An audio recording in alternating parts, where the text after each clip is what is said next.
आज की कहानी है एक ऐसे रूम की जो आपकी हर विश पूरी कर सकता है और इसी लालच में आकर कैसे दो लोग अपनी ज़िंदगी खराब कर लेते हैं। तो दोस्तों नमस्कार, आज की मूवी की शुरुआत करते हैं। ये कहानी है एक ऐसे ही कपल की जिनकी कहानी हम आज की मूवी के ज़रिए दिखाने वाले हैं।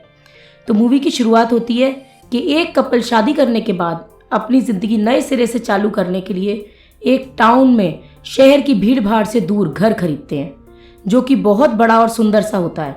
लेकिन वो घर बहुत दिनों से वीरान होता है, इसलिए उनको कम पैसों में मिल जाता है। वो इस घर में शिफ्ट कर जाते हैं, जिसके बाद उसी दिन उस घर की सफाई करते हुए उन्हें एक कमरा मिलता है जो बाकी घर के कमरों से अलग होता है और उस पर एक बड़ा सा लोहे का गेट लगा होता है, जिसको जब वो खोलने की कोशिश करते हैं तो उस पर ताला लगा होता है। लेकिन थोड़ा ढूंढने पर उनको उसकी चाबी भी मिल जाती है और जब वो उस कमरे को चाबी से खोलते हैं तो देखते हैं कि वो कमरा पूरा खाली होता है। उसमें कोई सामान नहीं होता है, लेकिन कमरा खोलने के बाद से वो देखते हैं कि पूरे घर के बल्ब अब ब्लिंक करने लगते हैं और एकदम से फिर पूरे घर में अंधेरा हो जाता है। जिसके बाद वो कपल अगले दिन एक इलेक्ट्रीशियन को बुलाता है और जब वो इलेक्ट्रीशियन के साथ बेसमेंट में लाइट का फ्यूज़ देखने जाते हैं तो उन्हें पता चलता है कि पूरे बेसमेंट में बस वायर ही भरा हुआ है, जिसमें इलेक्ट्रीशियन उन वायर्स को देखकर कुछ समझ नहीं पाता और बेसमेंट से बाहर आदमी के साथ निकल आता है और जाते जाते वो आदमी यानी कि पति से बोलता है कि ये घर बहुत सालों से वीरान है, तो आपने ये घर खरीद कैसे लिया। जिस पर पति उससे पूछता है कि इसका कारण क्या था। उस पर वो इलेक्ट्रीशियन उसको बताता है कि इस घर में कुछ सालों पहले एक मर्डर हुआ था, जिसके बाद से कोई भी इस घर को लेना नहीं चाहता। ये बात वो अपनी पत्नी को नहीं बताता और खुद से ही उस मर्डर के बारे में खोजबीन करने लगता है, जिसमें उसको पता चलता है कि जिसने उस टाइम मर्डर किया था वो अभी एक मेंटल असाइलम में बंद है। इस बारे में पढ़कर वो काफ़ी ज़्यादा परेशान हो जाता है और एक शराब की बोतल लेकर उसी कमरे में जाकर बैठकर पीने लग जाता है और पीते पीते ना जाने कब वो पूरी बोतल ही पी जाता है। जिसके बाद वो नशे में बैठकर और पीने की इच्छा करता है और सोचता है काश मेरे पास एक और बोतल होती ताकि मैं और पी पाता। तभी उस कमरे की सारी लाइट फिर से ब्लिंक करने लगती हैं और उसके सामने एक और भरी हुई शराब की बोतल आ जाती है, जिसे देखकर वो चौंक जाता है। अगली सुबह जब उसकी पत्नी उसे ढूंढते हुए उसी कमरे में आती है तो देखती है कि उसका पति नशे में वहीं सो रहा है और उसके आसपास बहुत सारी महंगी पेंटिंग्स पड़ी हुई हैं। जिसके बाद वो अपने पति को उठाती है और उससे पूछती है कि ये सारी पेंटिंग्स कहाँ से आईं, जिस पर वो उसको कोई जवाब नहीं दे पाता। लेकिन अपनी पत्नी से वहीं खड़े होकर वो बोलता है कि तुम कोई विश मांगो, जिस पर उसकी बीवी को लगता है कि उसका पति उसके साथ कोई मजाक कर रहा है, इसलिए वो वहीं खड़े होकर मजाक मजाक में बोलती है कि मैं चाहती हूँ कि मेरे पास 1 करोड़ रुपए आ जाएं। ये बोलते ही एकदम से फिर से कमरे की लाइट ब्लिंक करती है और उसके सामने 1 करोड़ रुपए आ जाते हैं। यह देखकर पति पत्नी दोनों चौंक जाते हैं और इतने सारे पैसे देखकर खुश भी हो जाते हैं। जिसके बाद दोनों को लगने लगता है कि ये रूम विशेष पूरी करने वाला है। जिसके बाद वो अपनी लाइफ एंजॉय करने लगते हैं, लेकिन एक दिन वो इन सब से भी बोर हो जाते हैं। जिसके बाद औरत बहुत दुखी रहने लगती है और वो डिप्रेशन में चली जाती है। अपनी बीवी की ये हालत देखकर उसका पति उसको बोलता है कि अब हमें बच्चा कर लेना चाहिए, जिस पर उसकी बीवी उससे गुस्सा हो जाती है और उसको बोलती है कि हम 2 बार पहले भी बच्चे के लिए ट्राई कर चुके हैं, लेकिन दोनों ही बार बच्चा पेट में ही मर जाता है। जिसके बाद वो ये बोलकर फिर उदास होकर उस रूम में चली जाती है। थोड़ी देर बाद जब आदमी अपनी बीवी को मनाने उस रूम में जाता है तो वो देखता है कि उसकी बीवी एक छोटे से बच्चे को लेकर बेड पर बैठी है, जिसको उसकी बीवी ने उस विशिंग रूम से मांगा था। यह देखकर उसका पति उस पर गुस्सा हो जाता है और अपनी बीवी को बोलता है कि ये बच्चा हमारा नहीं है, तो जाकर उस बच्चे को वापस वहीं छोड़ आओ जहाँ से इसको मांगकर लाई थी।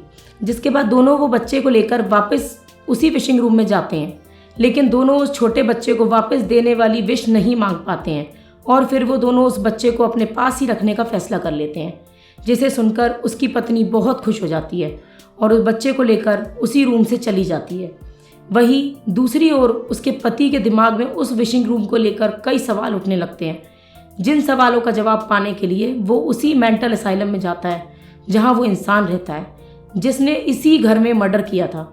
वहां पर वो उससे उस विशिंग रूम के बारे में सवाल करता है, लेकिन वो इंसान उसको कोई जवाब नहीं देता, बस इतना सा बोलता है कि जितनी जल्दी हो सके उस घर को छोड़कर चले जाओ, नहीं तो तुम्हारी ज़िंदगी तबाह हो जाएगी।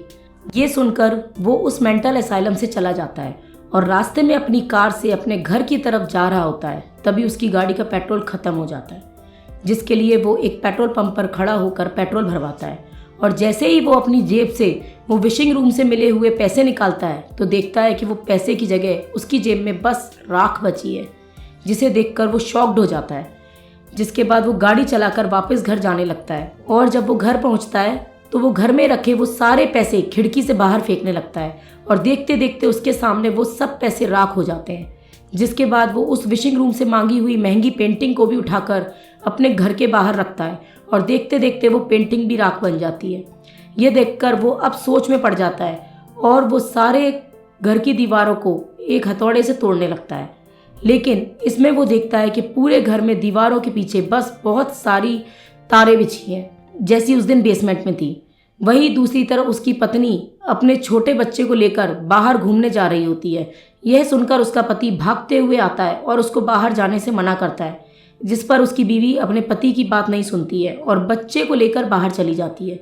लेकिन थोड़ी ही देर बाद बच्चा रोने लगता है और फिर देखते ही देखते बच्चा भी धीरे धीरे राख बनने लगता है। तभी बीवी अपने पति को चिल्लाकर आवाज़ देती है, जिसके बाद उसका पति तुरंत आकर बच्चे को दोबारा घर के अंदर ले जाता है। और जब पीछे पीछे बीवी घर में आती है तो अपने बच्चे को देखकर चौंक जाती है कि अब उसका बच्चा पहले से बड़ा हो गया है। जिसके बाद उसका पति उसको समझाता है कि ये घर एक पेंटर के जैसा है जो किसी को भी बना सकता है, लेकिन हमें वो चीज़ घर के अंदर ही रखनी पड़ेगी, नहीं तो घर के बाहर जाते ही चीज़ राख हो जाएगी।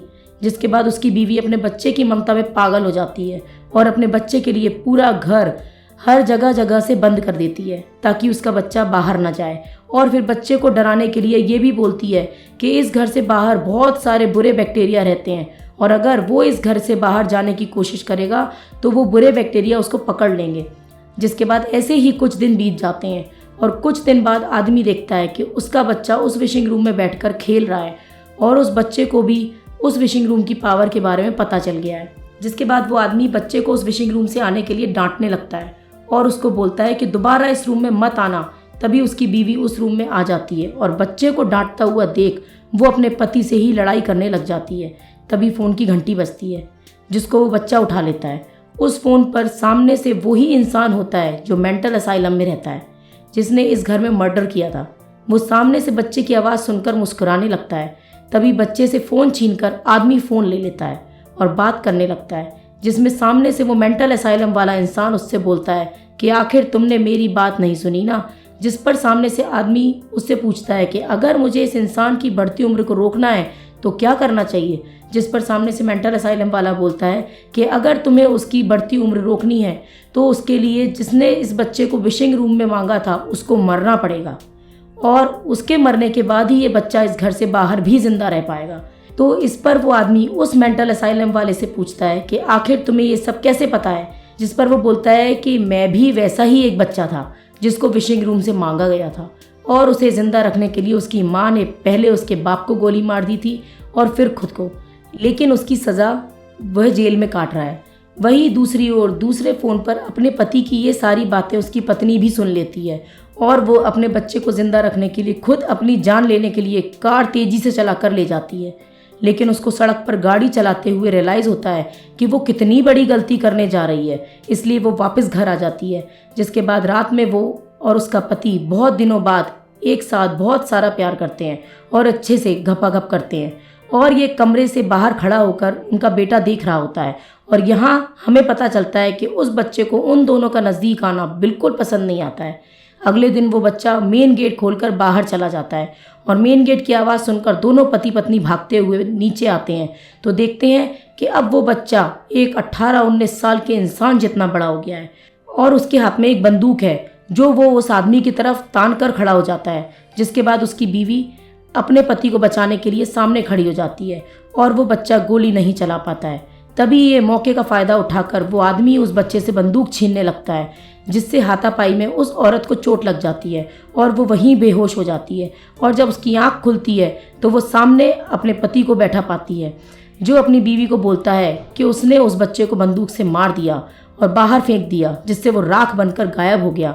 जिसके बाद वो अपनी बीवी को उठाकर कमरे में ले जाता है और अपनी बीवी के साथ ज़बरदस्ती गपागप करने की कोशिश करता है, जिससे उसकी बीवी को समझ आ जाता है कि ये इसका पति नहीं है, ये वही बच्चा है। जिसके बाद वो उससे अपने आप को छुड़ाने की कोशिश करती है, लेकिन खुद को छुड़ा नहीं पाती और वो उसके साथ वहाँ उसको लेटाकर ज़बरदस्ती गपागप करने लगता है। जिसके बाद दूसरी तरफ उसके असली पति को होश आता है, तो वो अपने आप को किसी बंद कमरे में पाता है। वो खुद को वहाँ से बाहर निकालने की कोशिश करता है और वो उसमें सक्सेसफुल भी हो जाता है। फिर वो वहाँ से अपनी बीवी के पास जाता है, तभी वहाँ पर वो बच्चा भी आ जाता है और फिर से उन दोनों के बीच लड़ाई होनी शुरू हो जाती है, जिसमें वो पति उस बच्चे को घर से बाहर धक्का दे देता है और उसकी बीवी घर का दरवाज़ा बंद कर देती है। बाहर बच्चा खड़ा होकर दरवाज़ा खुलवाने की कोशिश करता है, लेकिन दरवाज़ा अंदर से बंद होता है। जिसके बाद उन दोनों के सामने ही सामने वो बच्चा जवान से बूढ़ा होकर राख बन जाता है और मर जाता है। इसके बाद हम देखते हैं कि अब वो औरत अपना प्रेगनेंसी टेस्ट करती है और उसमें पॉजिटिव आता है, लेकिन वो याद करती है तो उसको याद आता है कि ये बच्चा उसके पति का नहीं है बल्कि उस बच्चे का है। जिसके बाद दोबारा घर की लाइट ब्लिंक करने लगती है और मूवी यहीं पर ख़त्म हो जाती है। तो दोस्तों, ये थी आज की मूवी। इस मूवी का नाम है द रूम। ये आपको आसानी से अमेज़ॉन प्राइम पर भी मिल जाएगी। तो आप सब भी ये मूवी देखें और कमेंट सेक्शन में बताएं कि आपको ये मूवी कैसी लगी। तब तक के लिए अलविदा। आपसे अगली वीडियो में मिलते हैं आपके लिए ऐसी ही एक नई मूवी के साथ।